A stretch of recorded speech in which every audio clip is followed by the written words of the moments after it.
And I also think I know there's like a big movement not to vote for her because of her stance on Palestine. The movement of not voting is so funny to me, especially by people pro-Palestine, because if Trump gets elected, he's the most pro-Israel president of all it's time. not good for the movement. Like, he is fucking insane. Like, Dude, at his rally, Rudy was saying that Palestinians are taught at 2 years old to kill Americans. That's pretty spicy. Yeah.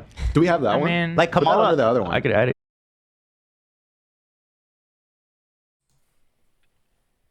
I mean, all right, we got to get into this. Ethan Klein and Gila Klein are trying to stay away from Israel, but for some reason that topic always just sucks them back in. And also, they can't avoid taking pot shots at Hasan whenever they can fit it in there. So I was watching this most recent podcast, just seeing if they were going to cover anything related to Israel-Palestine, and I was not disappointed.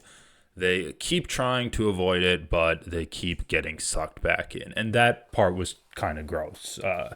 Hila saying, I mean, after this guy, AB, brings up the idea that... He's the most pro-Israel. Brings up the ridiculous idea that Giuliani spouts off, saying that they're teaching Palestinian children at 2 years old to kill Americans. Like, what does that even mean? Are they teaching them that Americans should die? Or are they teaching them the physical ways, how you can kill a man with, like, 3 different pressure points? The movement of not voting is so funny to me. So, first of all, I'm just going to put this out there. I do disagree with the idea that if you are against the genocide, that you shouldn't vote. I think that you should always be voting for the lesser evil, no matter what. Sam Cedar has the perfect example of if my two options are 100% Hitler and 99% Hitler, I'm voting for the 99% Hitler, because that's just the utilitarian thing to do. That's how you would maximize like the output that your tool as a vote is giving you. You're maximizing the good that your vote is going to do. So they're diminishing, but like I can definitely understand people why they wouldn't want to vote for Harris or Trump. Trump is saying such disgusting, demeaning things about Palestinians and Muslims in general, and Kamala Harris isn't really saying demeaning things, but her actions are speaking louder than any words that she could say. And then really my hope is that if she does become the president and she kind of like shucks off the shackles of Joe Biden, who is a self-proclaimed Zionist, that she would take a more pro-Palestinian stance than this current administration. But I can definitely see why people would be completely disillusioned with the entire thing. And if they're like a single issue voter on the genocide that's happening in Gaza, while I still think that they should support Kamala Harris, I can definitely like put myself in that headspace and empathize with them for why they wouldn't want to vote and why they wouldn't want to support her. First of all, we get some like kind of condescending talk from Ethan Gila here. Oh, well, you're so stupid if you don't want to vote for Kamala, because clearly Trump is going to be worse. And then you have a producer chiming in saying some of the most ridiculous stuff that Rudy Giuliani is saying. And basically, Rudy Giuliani is just parroting Israeli propaganda, saying that the children of today's Palestine are going to be tomorrow's terrorists, and so we should just kill them now. And you can see that there is so much brainwashing in Hila Klein that she is agreeing with pretty much the most radical propaganda coming out of Israel. And I don't know if she's joking, but I'm of the belief that even if you say jokes, that's like a thought that's in your head.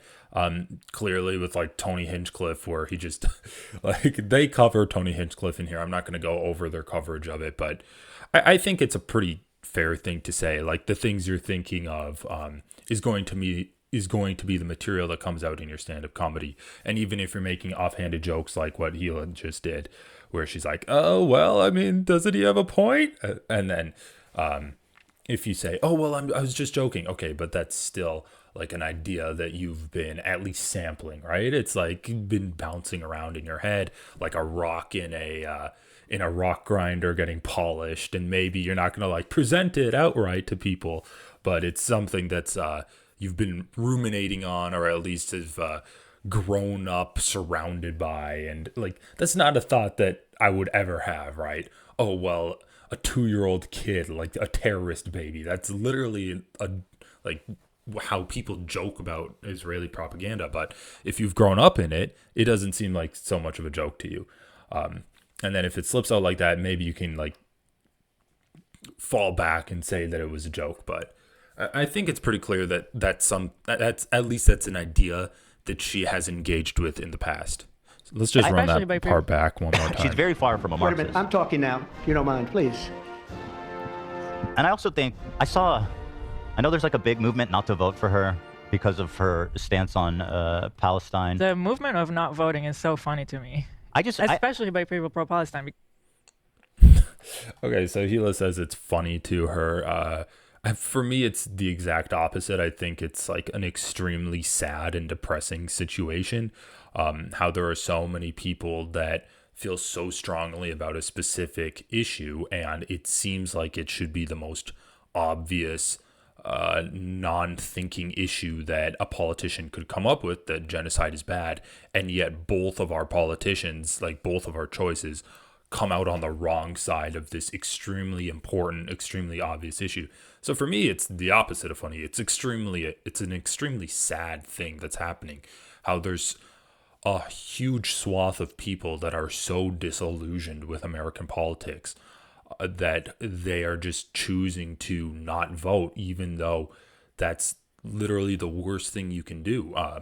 It's kind of like our system is so bad that instead of engaging with it, people are just not taking a part of it at all. And they're disenfranchising themselves even more just because it's such a painful system that we have for them. And so the fact that Hila thinks it's funny, it's like it does come across as her being privileged, right? And looking at these people and being like, oh, well, you're so like emotional about this, but you're not even gonna like put yourself out there and support a candidate. Yeah, that's ironic. That's funny. And she really just doesn't like see the downside of the situation. She doesn't really identify with the emotionality that a lot of these people are experiencing, and that's a huge reason and why they're not voting. Trump gets elected. He's the most pro-Israel president of all time. It's not good for the movement. Like, he is fucking insane. And it's so funny. She's like, it's not good for the movement. And the movement, like, what movement? They're just trying to get rid of genocide that's happening in Gaza. And she's like, it's not good for the movement. She's not even engaging with those people's arguments that like Trump wouldn't make Gaza worse. She's saying it's not good for your movement of voting third party. You should just say it's not good for the genocide that's happening. But of course she can't really bring herself to say that. Their entire show has been not talking about the genocide. Even if they do bring up the negative things that Israel's doing, they talk about it in that regard. Oh, I think Netanyahu's government is horrible. Oh, what's happening in Gaza is a tragedy. But they're never actually going to be specific, right? Like, this is happening because Israel is a colonial ethno-state. They always kind of like hand wave it away, and then that gives their audience that gives themselves plausible deniability in front of their audience, where their audience then can then turn around and say, oh well, they've never said that what's happening in Palestine is good. They've never said Netanyahu's government is good, but they're criticizing Netanyahu. They're criticizing the government. They're criticizing the tragedy that's happening. They're not actually willing to engage in the underlying causes of all of this, which is the idea that Israel is an ethno-state, which is Zionism. And that's pretty much that's kind of the unavoidable reality of the situation, and that's something that they're completely unwilling to engage with. And that's a huge reason why Ethan has been getting so triggered at being called a Zionist and how he uses it interchangeably with being Jewish. So I don't know if it's the idea that they're really supporting Israel and they're actually doing propaganda for it, or if Ethan actually doesn't know what's going on and he's unable to do a deeper analysis of the underlying causes of this genocide that's happening. But yeah, I don't know. People that have watched H3, maybe let me know what you think in the comments. Do you think that they're actually defending Israel, or Ethan is just too ignorant? I think Gila's just brainwashed. Ethan might just be a little bit too ignorant to do a deeper analysis. Same. Like, Dude, at his rally, Rudy was saying that Palestinians are taught at 2 years old to kill Americans. that's pretty spicy. Yeah. Do we have that one? mean, Like Put that Kamala, under the other one. I could add it. I he love says that that. both of his He clips says are about- that. Oh And- God, that's such a disgusting reaction from Gila there. I mean, she doesn't even laugh or anything. And from the comments that I've been getting on my videos, I see that Rudy was saying that like this producer is Lebanese, so obviously he's going to want Harris to win.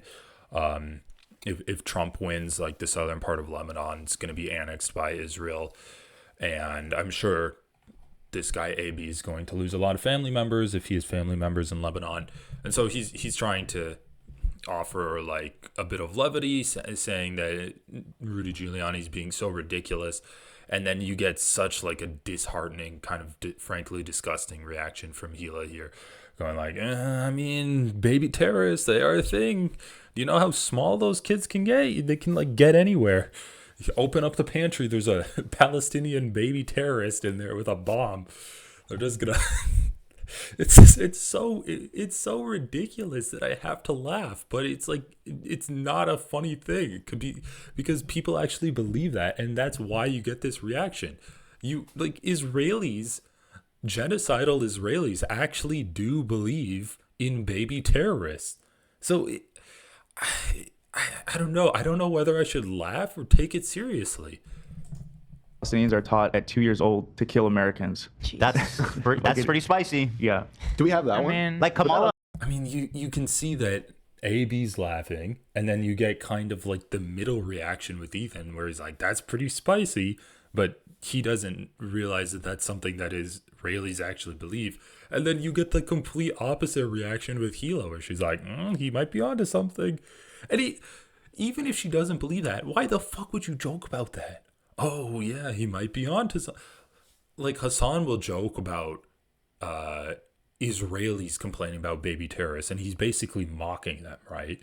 But Gila's doing, if this is a joke, which I don't think it is, Gila's doing it from the opposite side. She's like, well, he might have a point, right? It's really gross stuff. The other one. I could add it. I He love says that that. both of his He clips are says about- that in He this said that at the rally. rally. Oh, that's epic. Yeah. yeah, we gotta watch the Rudy I'm part. just saying, I really think it's important that people understand. Like, I understand you want to conscientious object, but he is the most pro-Israel president that's ever existed. He literally said about the war, just get in there and get it over with. Or I forget what he said, but something that's was just go something fuck along it. those Just finish him off or Yeah, just something. finish him off. Let's get on with it. Despicable. It's Like in general for people that are supposedly activists. It's a very privileged thing to be like, I'm just not gonna vote. I agree. Oh my God. So gross, man. Criticizing people that aren't going to vote and then saying, oh, well, you're supposedly an activist and then you're not voting at all.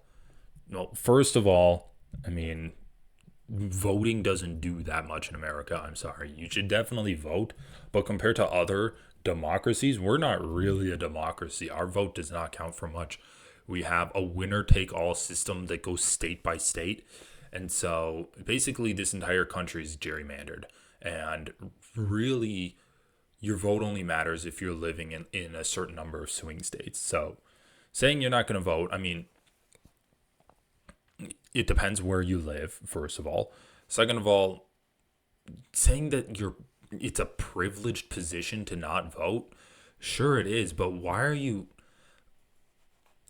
Like, everyone is in a privileged position in America compared to if you're in Palestine getting bombed. And, I mean, Gila kind of joking about Giuliani's rhetoric there and then calling supposedly Palestinian activists privileged. It's just gross, man. Like, it's not a good look. And then there's one thing that I wanted to talk about here. If you are doing a show and you're making fun of like Rudy Giuliani for saying that, oh, well, there's so many Palestinian babies that are going to be terrorists, that's fine. But I would like it for you to come up with more historical context and specifically about this past year of the propaganda coming out of this conflict on the Israeli side, dehumanizing Palestinians, and also give me some facts about the genocide that's happening. If you're doing a show like Kyle Kalinske, Majority Report, Hasan, Vosh, all of these guys that have actually covered this conflict throughout the entire year, and they've given you like daily death updates or monthly death updates, talked about all of the different propaganda campaigns that have been going on, then that's fine. You've kind of preloaded your audience. So if you're just going to say, oh my God, Rudy Giuliani is such an idiot, right? Ha ha ha ha ha. That's fine. You've kind of earned the right to do that. But these guys, they don't talk about the conflict. The only time they actually talk about the genocide that's happening is when they're criticizing the anti-genocide protesters for their rhetoric, saying that if you criticize Zionism or Israel, you're being anti-Semitic. So really, they haven't really earned any kind of good faith or preloaded their audience with this information. And I want a lot more from this podcast if they're going to be talking about this political stuff, especially when it comes to something as serious as a currently happening genocide that this country is funding. So just know, if you're not voting, it's going against your movement. Yeah, I don't find it very respectable. Like, I understand where they're coming from, but this attempt to equate them as equal, which I know a lot of leftists like to do, they say they're all the same. Anyone to the right of me is the same. I just don't think that's even remotely true. Like, Okay, just one thing, like, it's not only leftists that are abstaining from the vote on the principle of genocide. Like, you don't have to be a leftist to be against genocide. There's a lot of Muslim voters that are not voting either way, and they are by no means leftist. It's just identity politics at the end of the day. If you're affected by a certain issue, you're more likely to vote on that issue. It's the same reason why you don't need to be a leftist to vote in favor of abortion. You see so many red conservative states come out in favor of legalizing abortion in that state. When you are personally affected by an issue, really your politics go out the window. And so, sure, leftists should be against they should be against genocide on a principled stance. But Ethan saying that it's leftists that aren't going to vote for Kamala Harris because of this genocide is disingenuous. He doesn't know what he's talking about. And again, I would like him to do more work if he's going to be talking about an issue as serious as this.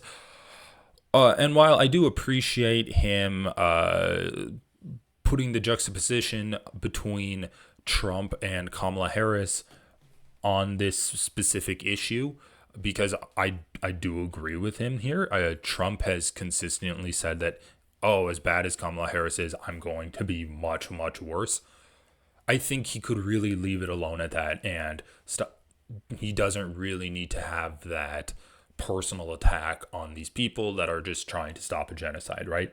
And really, that's what it comes down to. These people that are saying, I'm not going to vote for either candidate, they see a genocide happening and they feel powerless to stop it.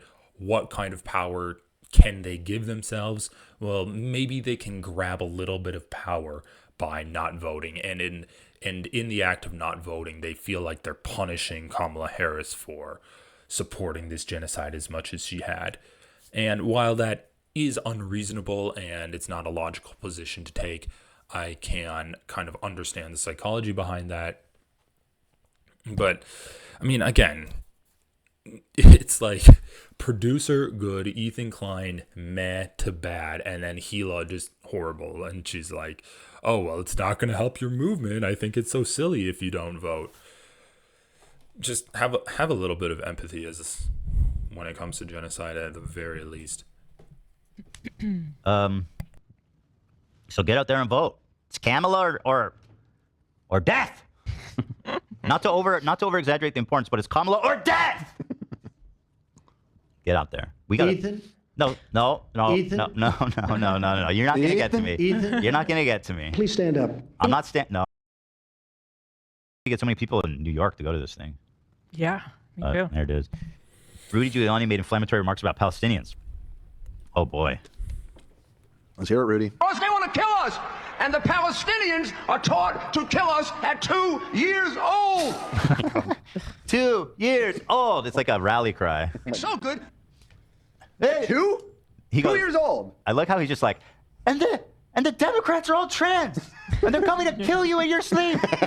Right now, they're outside your window. The Palestinians, they come out of the womb with like AK-47. Deplorables.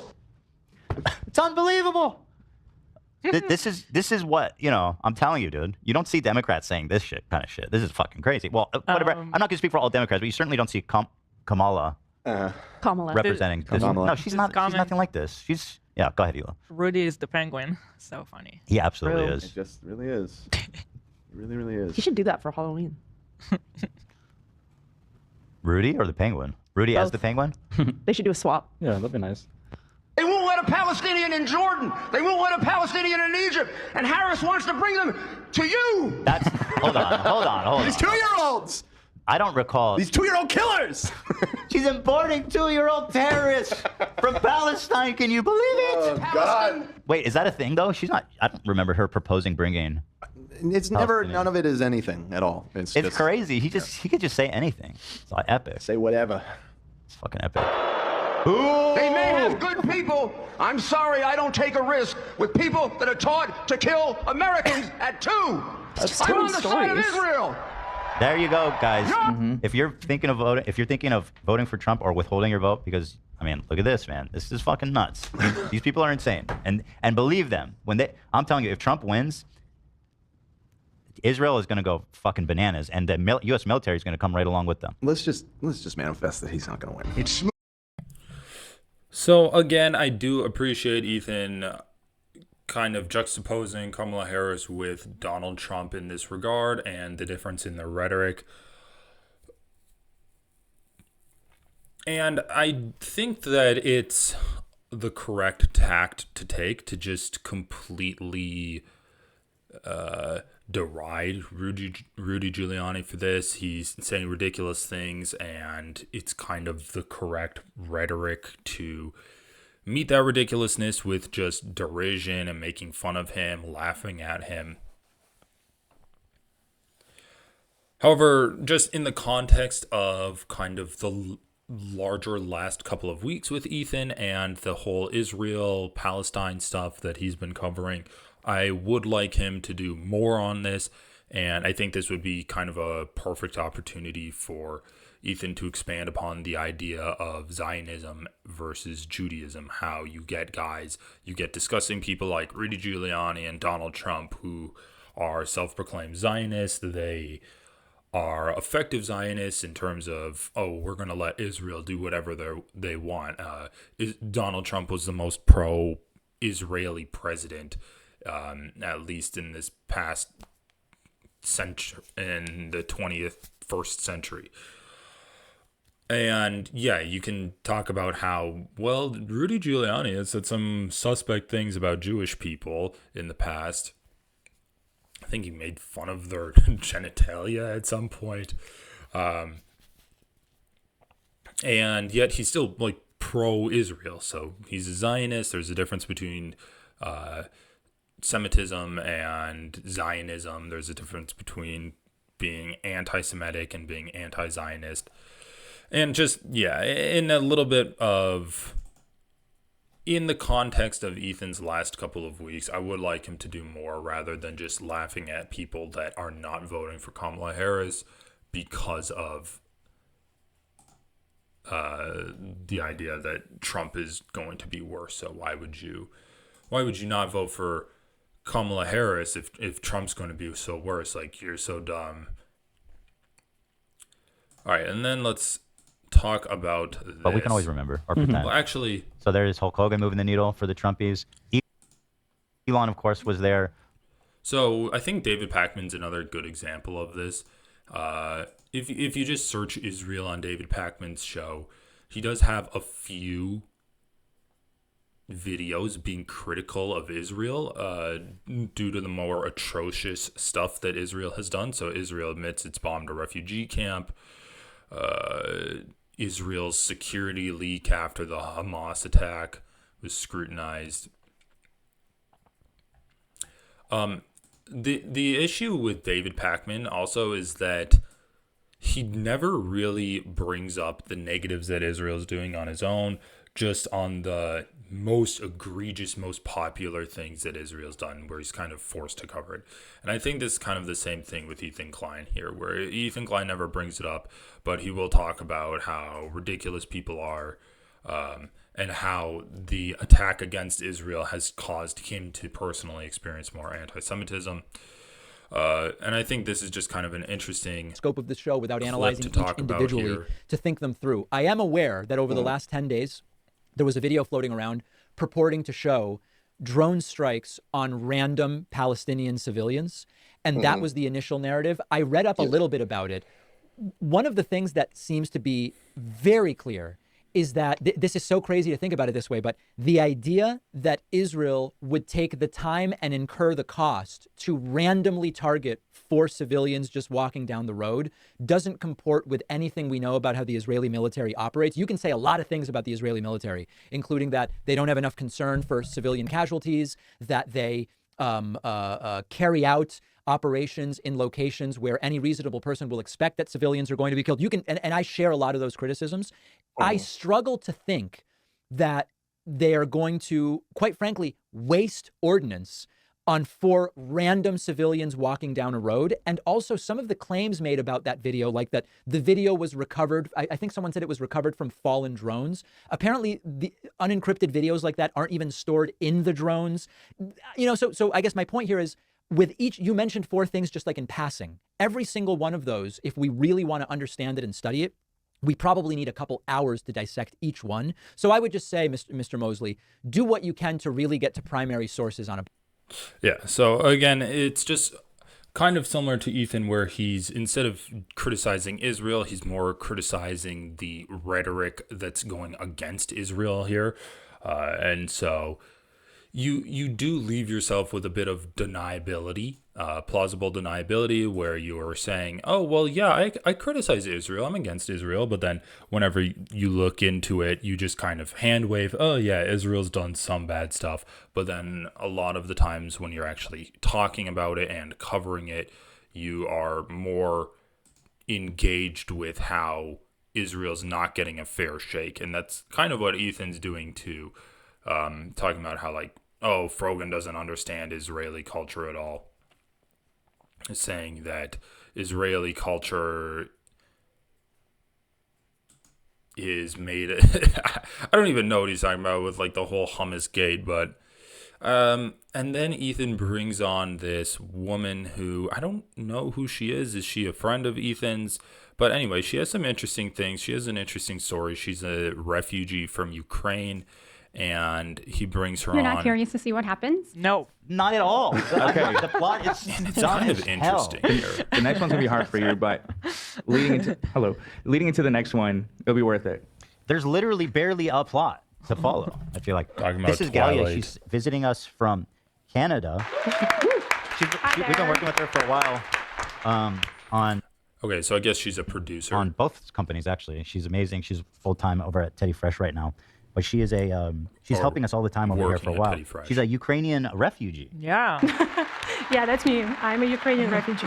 I mean, that's right. I mean, that's correct, right? Yeah. I fled Ukraine in 2023. So yeah, that's totally correct. And you got the visa to live in Canada. Which I'm really grateful for. And thank you, Canada, for bringing 200 Ukrainians to your country. 200,000. You're one of 200? 200,000. 200,000. Oh, 1,000. Okay. Wow. 200K, I was going to say, there's a lot of empty space in Canada. They could take them. Yeah, we can do that. That's cool. Is there a whole community of you guys like living nearby? So fun fact about Canada, if you would kind of like rate Ukrainian communities all over the world, the first country would be Ukraine, then Russia, then Poland, and the next one is Canada. Oh, really? Oh, wow. So we've been fleeing Ukraine for a while. Since I think like the beginning of 20th century, Ukrainians have been like fleeing every 20 years, basically. Wow. So quickly, before I just want to say hi. You'll be here for a week, but thoughts on Russia? Oh, there are both sides to everything, you know. No, I'm just kidding. Of course, fuck Putin, fuck everything that happened. Did you know that Ukraine is run by Nazis? I heard. Yeah, I just learned yesterday that Poland is run by Nazis as well. So I'm just learning learn that it. From Hasan, of course. He said that? What a fucking ass. What a... Yeah, That's just racist. Yeah, I'm so sorry about bringing this up. It just oh my god, it's so interesting. So that guy AB rolls his way out of the shot. Also, that seemed like a leading question from Ethan. This seems like a pre-planned segment where Ethan's gonna bring her on to kind of shit on Hasan. So that's interesting. Apparently Hasan said that Poland is run by Nazis. That's what the one by one. Racist. I gotta rewind this. Did you know that Ukraine is run by Nazis? I heard. Yeah, I just learned yesterday that Poland is run by Nazis as well. So I'm just learning learn that it from Hasan, of course. He said that. Okay, so this woman says that Hasan says Poland is run by Nazis, and Poland is a very far-right government right now, so I'm pretty sure both of the parties in Poland are extremely far-right. What a fucking ass! What a... Yeah, That's just racist. Yeah, I'm so sorry about bringing this up. It's just I baited you. It's like one by one, but yeah. I just saw a clip yesterday that her with that. So it's weird, man. It's weird. It's like Ethan's like, okay, I'm not gonna engage with Hasan on Israel anymore.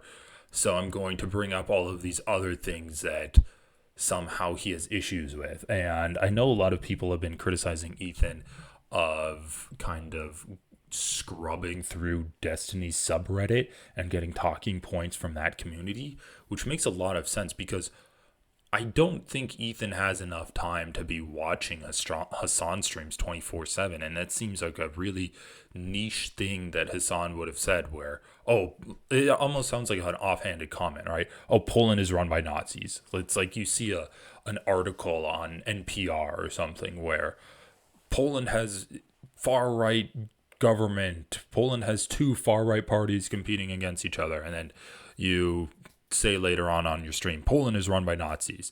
Seems kind of like an offhanded thing. Doesn't seem like a segment that Hasan did. I don't know. I didn't see that, but why would Ethan know about that? And then he's like baiting this woman who is ostensibly his employee. She works at Teddy Fresh into kind of like bringing up something dumb Hasan said. So that seems like a clip that Ethan saw. And then it's kind of in line with what Ethan's been doing more of, where instead of attacking Hasan on the Israel thing, because I think that's kind of run his course, you can't accuse him of anti-Semitism more than he's doing now. Now he's attacking him on some of Hasan's other weird opinions. So like the idea that Hasan brought up China colonizing Tibet as not a horrible thing, and now this idea that Hasan's talking about the Nazis in Poland and apparently Ukraine. Ethan says that Hasan is talking about Ukraine being run by Nazis. So kind of weird stuff from Ethan here, and it does look like he's kind of, let himself let go of the Israeli issue and is just again attacking Hasan from a different angle. And I think this is further evidence that Ethan's not in a great headspace right now. He doesn't have legitimate reasons to go after Hasan on grounds of anti-Semitism, and he's just seeing comments in his YouTube videos, on his Instagram, that are making him feel bad, and he's kind of lashing out at Hasan to make himself feel better. Said that all the parties in Poland are Nazis, so yeah. Nice Anyway, he's a scumbag, but welcome back. Shit, that's actually what I said. Or you're not welcome back. Welcome. Well, it's nice to meet you in person for the Oh my God. But yeah, I baited you. I just saw a clip yesterday that he said that all the parties in Poland are Nazis, so yeah. Nice. That's what I heard too. Wait. All right. Polish political parties. Let's look it up. List of political parties in Poland. Let's go to Polit Pro.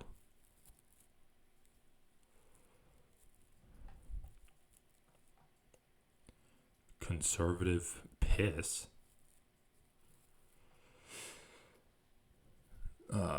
Is this a trusted source?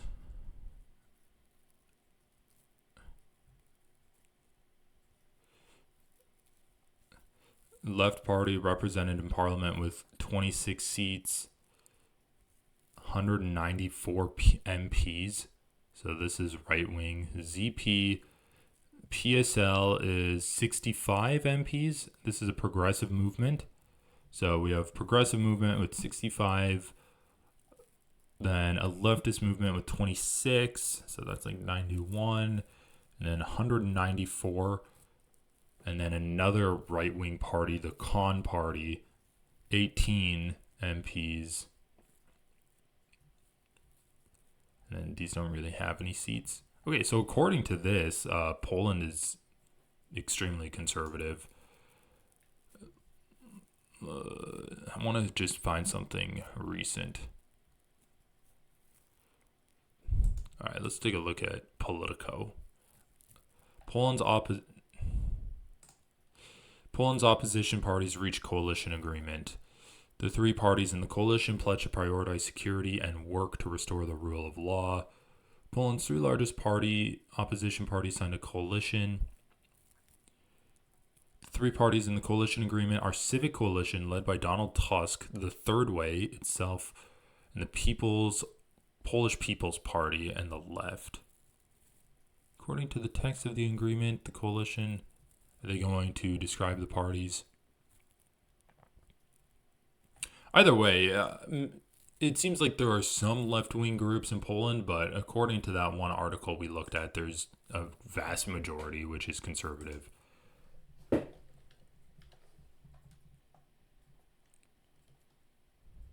And anyway, he's a scumbag, but welcome back, and it's nice to see you. Where'd you learn that from? From Hasan, of course. He said that? What a fucking ass. What a... Yeah, he just racist. Yeah, I just saw... I'm so sorry about bringing this up. It's just like... It's like one by one, but yeah. 200? 200,000. 200,000. Oh. Ethan Bates are into bringing up Hasan, so and then... That's totally correct. And you got the visa to live in Canada. The I'm Nazi really grateful idea, for, and thank you, Canada, for bringing 200 Ukrainians to your country. 200,000. You're one of 200? 200,000. 200,000. Oh, 1,000. Okay. Wow. 200K. I was gonna say there's a lot of empty space in Canada. They could take 200. Yeah, we can do that. That's cool. Is there a whole community of you guys like living nearby? So, fun fact about Canada, if you would kind of like rate Ukrainian communities all over the world, the first country would be Ukraine, then Russia, then Poland, and the next one is Canada. Oh, really? Oh, wow. So we've been fleeing Ukraine for a while.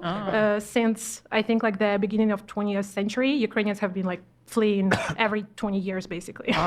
So quickly, before I just want to say hi. You'll be here for a week, but thoughts on Russia? Oh, there are both sides to everything, you know. No, I'm just kidding. Of course, fuck Putin, fuck everything that happened. Did you know that Ukraine is run by Nazis? I heard. Yeah, I just learned yesterday that Poland just. What the fuck? So Ethan just brings that up out of the blue, specifically to attack Hasan. Run by Nazis. Hold on, I just need to look this clip up.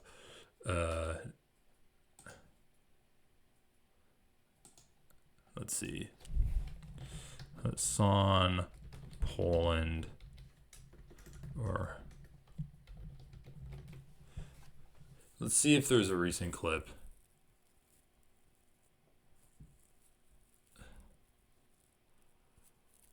Okay, I don't think there's a recent clip here. Let's just see Ukraine.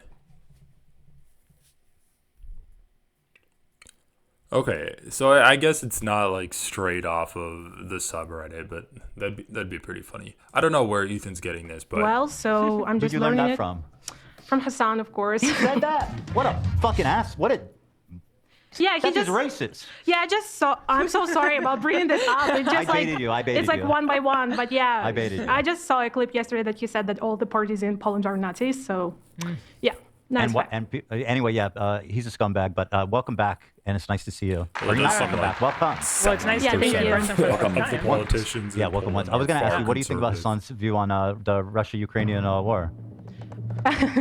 I want to say the most important thing is I was raised and born in the occupied region right now. So I'm from the town that right now is occupied by Russia. He's talking about how has been Hasan occupied is since saying that Hasan is a racist scumbag for saying that Nazis are in Ukraine and Poland, and then he's asking her about Hasan's view of the Russian-Ukrainian war. I mean, Hasan has had some kind of questionable anti-NATO takes. However, he has consistently maintained that the Ukrainian war should be up to the will of the Ukrainian people.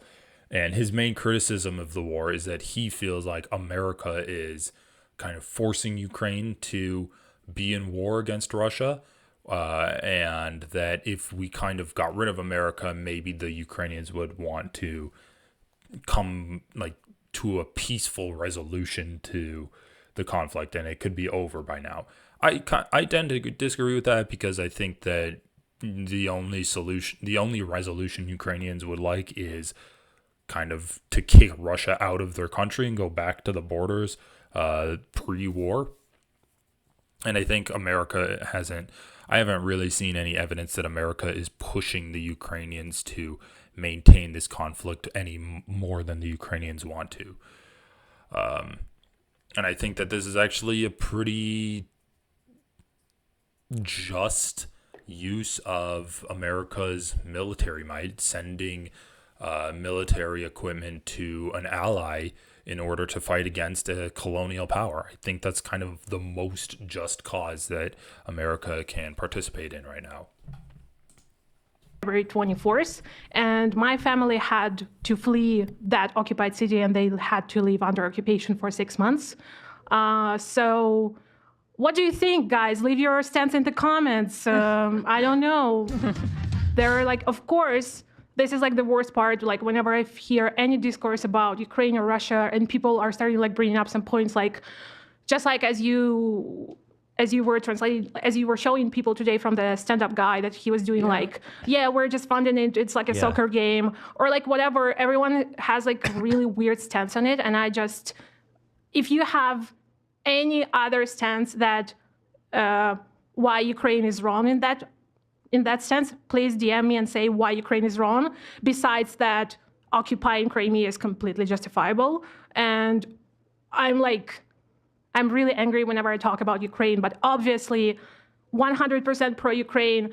All of my friends are still in Ukraine. All of my classmates.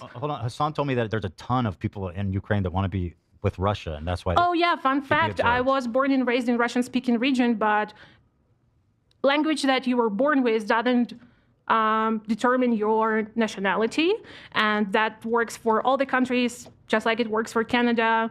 We speak French and American and English in Canada, so it's all good there. And I just want to say that I have a lot of points, of course. I can do a whole... Bro, this is so fucked up for Ethan to bait his employee into trash talking Hasan. We can finish this segment, but I do just want to kind of take a recent clip of Hasan for some context here. So I went over this. This is this one. So this is when it came out that Tim Pool was basically paid by Russia, and then you had this comical anti-Ukraine moment from Tim Pool. The enemy of this country, Ukraine. Hey yo! What? Yeah! This is awesome. Oh my. So he's Ukraine is the enemy of this country. It wasn't 90% of Tim's revenue. I think it was 90% of his revenue for the one entity that he created. Wait, what? He got paid $100,000 per week? Oh my God, bro. $100,000 per week? Ukraine is the enemy of this country. Ukraine. Hey yo! What? Yeah! He says it with so this much is awesome. feeling, Oh my God. Okay, by the way, $100,000. You would be screaming like that too. $100,000 a week? Don't even. $100,000 a week? You'd be screaming. You'd be like, I hate Ukraine. Sell Disney's. homosexual man. Oh my God, bro. $100,000 a week, bro. That's crazy. Ukraine is our enemy, being funded by the Democrats. I will stress this again. One of the greatest enemies of our nation right now is Ukraine. Bro, this is like mathematically the worst position to arrive at. Like, what do you mean? Like, people say I'm a shill for Russia because I'm always like, bro, we need to do a ceasefire. America's interests in Ukraine are not genuine. All they want is the continuation of war so they can like dump all of their older weapons. Like, ultimately, we need to come to the table and do a ceasefire. Like, I never once would say Ukraine is. All right, so just one thing about that. Like, I don't think the funding of Ukraine is evidence that America just wants endless war. I think actually if you got rid of the funding for Ukraine, there'd be more war because Russian aggression just wouldn't stop. I do think that funding Ukraine in their fight against Russia is kind of a way to keep this conflict between America and Russia into almost a microcosm of a war. And maybe you can say that's not the best for Ukraine. That's kind of too bad. That's like the hand they were dealt, all right? And keeping this conflict kind of localized to a single area is just going to be better for everyone. So yeah, it is kind of a proxy war, right? It's like the United States is fighting Russia through Ukraine. And that's not great for Ukraine. It's also not great for the idea that it's not great for it's not great for anyone that wants the peace. Enemy of Russia. That's insane. Bro, they got no autonomy in this. I'm sorry. The people on the Democratic Party side that consistently talk about how, like, well, this is what the Ukrainians want, are literally just straight up lying. Because if everyone in Ukraine said, no, we don't want to do war, we need to do a ceasefire immediately. We hate being slaughtered. America would still be like, okay, well, what if it was okay for a couple more people to get slaughtered, So what Hasan says here is probably kind of true. If Ukraine took a poll and said that we want to surrender, would America let Ukraine surrender? I don't know. I don't think that anyone would really know. And that would probably depend a lot on who's in the White House. However, if Ukraine took that poll today, I'm pretty sure they would say we don't want to surrender and we want to keep fighting. And we probably want more support from America. So what Hasan's saying is true, but this is a hypothetical situation that isn't actually an accurate reflection of Ukraine. However, what he is saying isn't going against what Ethan's employee said. Ethan's employee said that she doesn't appreciate people basically undermining Ukraine's cause. Hasan has never gone against the will of the Ukrainian people. And he says that if the will of the Ukrainian people is to stop fighting, he would support that. And the implication and the assumption is that if the will of the Ukrainian people is to keep fighting Russia, he would support that too. I don't know if he engages with that hypothetical or that idea that they actually do want to keep fighting Russia, but let's just keep watching a little bit more of this. Because we really like the situation right now that we're in currently. We love that you guys have destroyed half of the Russian artillery. I mean, it wouldn't take much before the CIA literally puts a psychopathic, rabid right-wing ultra-nationalist in power if Ukraine actually changed trajectory, I think. But again, this proves the point that I was making, which is... Again, he's making a hypothetical claim here. I don't necessarily disagree with him. I think that it is possible that if Ukraine wanted peace, maybe the American government would do a regime change and keep this conflict going. Because let's just be honest, America is getting the best bang for its buck in this battle, right? We're able to offload outdated technology that was just sitting in warehouses, rusting away. We're able to send them to Ukraine, and then those weapons that we're sending there are actually being put to amazing use against what America at least would consider a pretty major enemy on the global scale, which is Russia.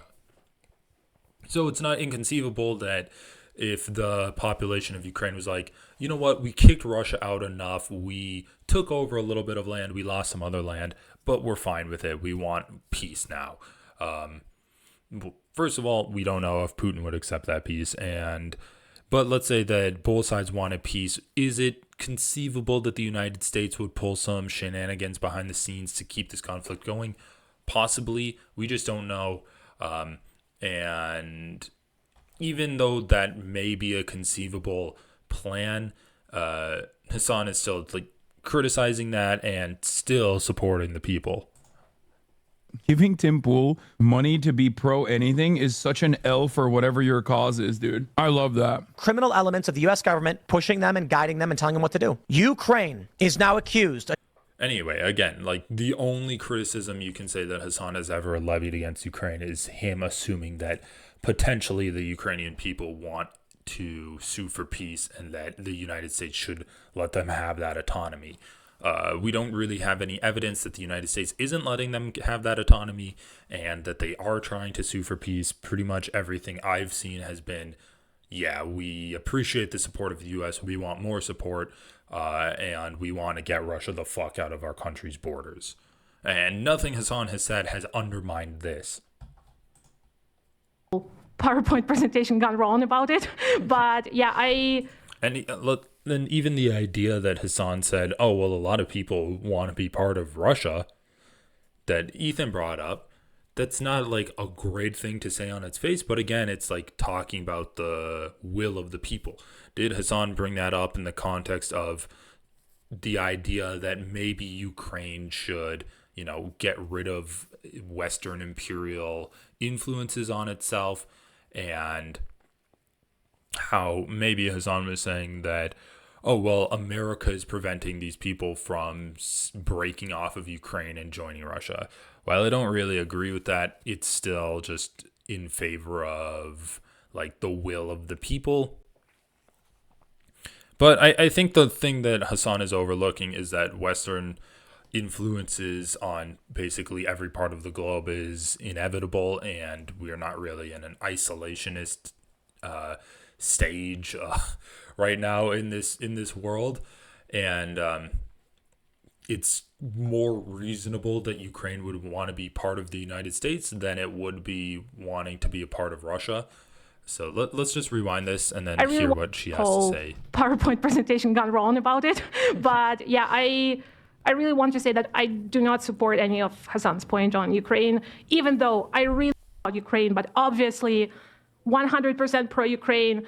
All of my friends are still in Ukraine. All of my classmates.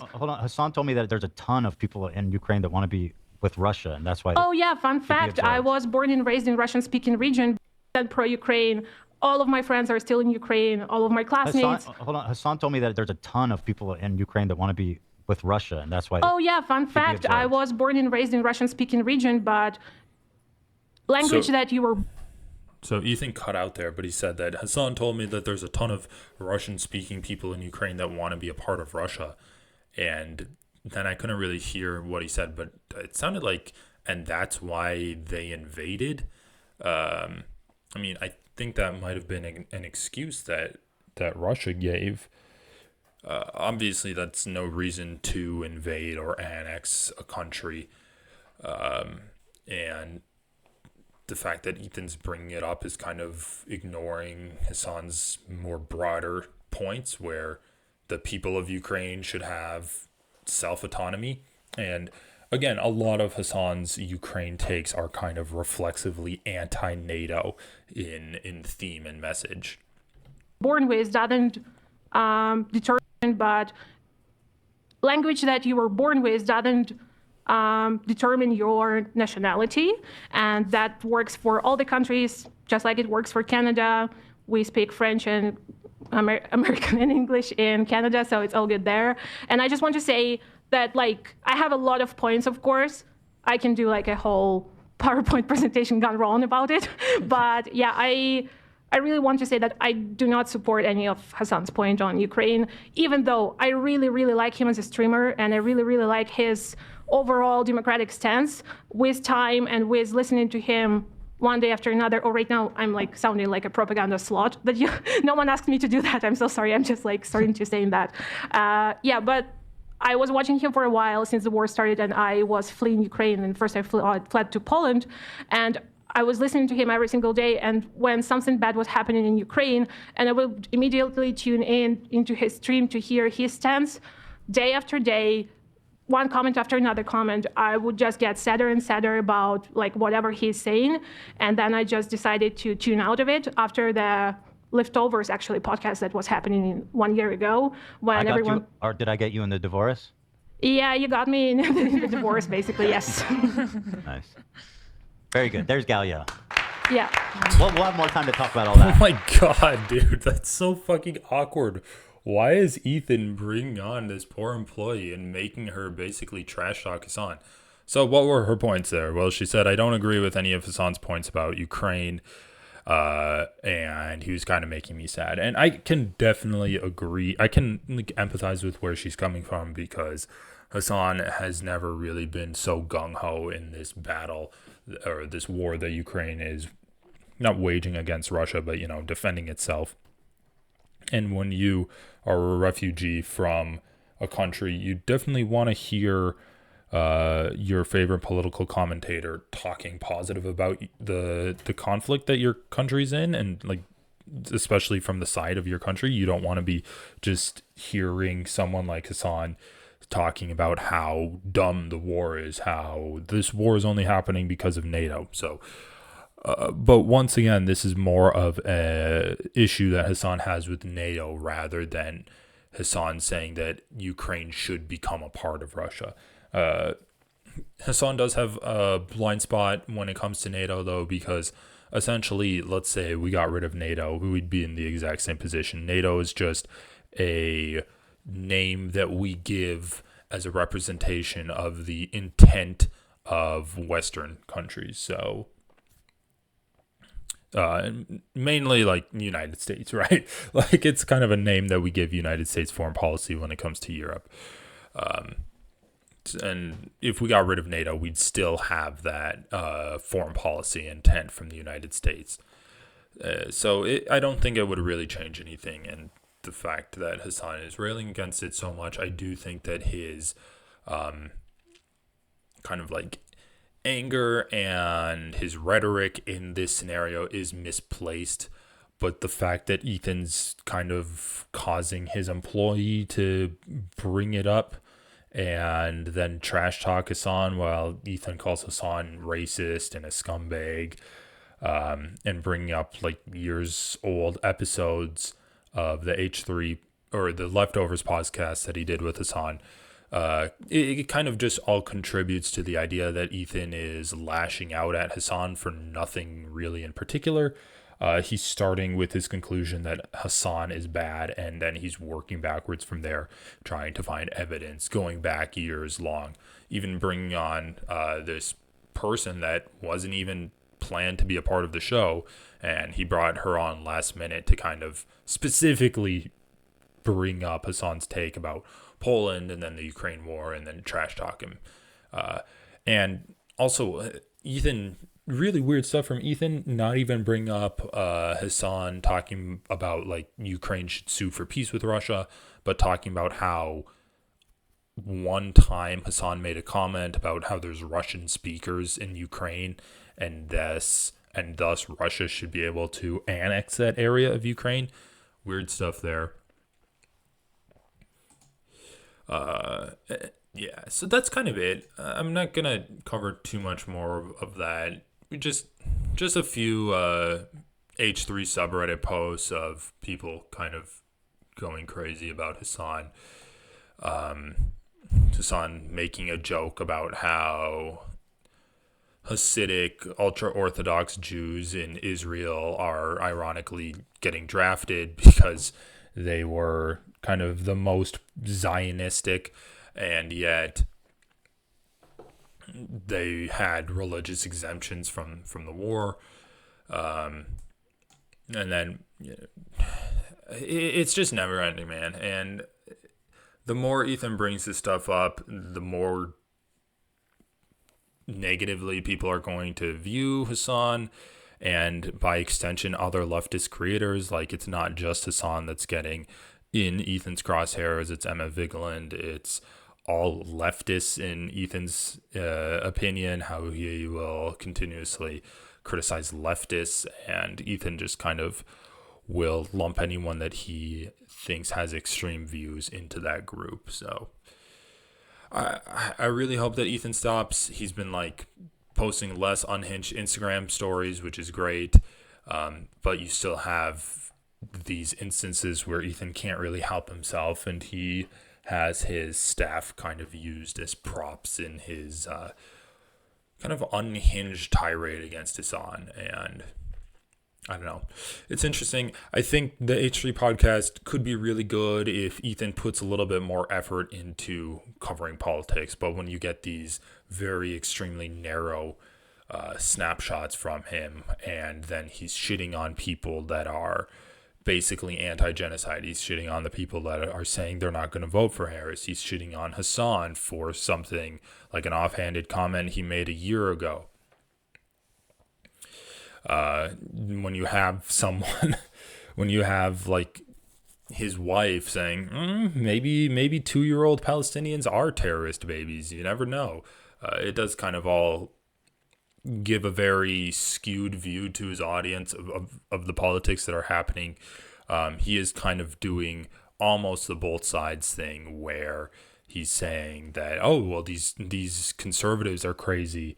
But then you also have a lot of anti-Semitism on the left, and they're just as crazy. They're just as privileged by saying that they're not going to vote because of this genocide.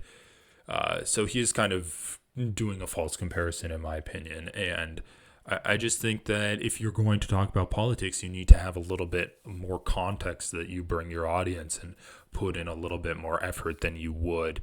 And what's crazy is he's putting more effort into his reviewing of the Twilight series than he is covering this genocide that's going on and making sure his audience has a factual understanding of that genocide. So it really just does highlight Ethan's bias. And yeah, it's sad to cover. Anyway, people, hope you enjoy that, and I do agree with Ethan on one thing: you should definitely vote. Have a great rest of your day, everyone. Thanks for tuning in.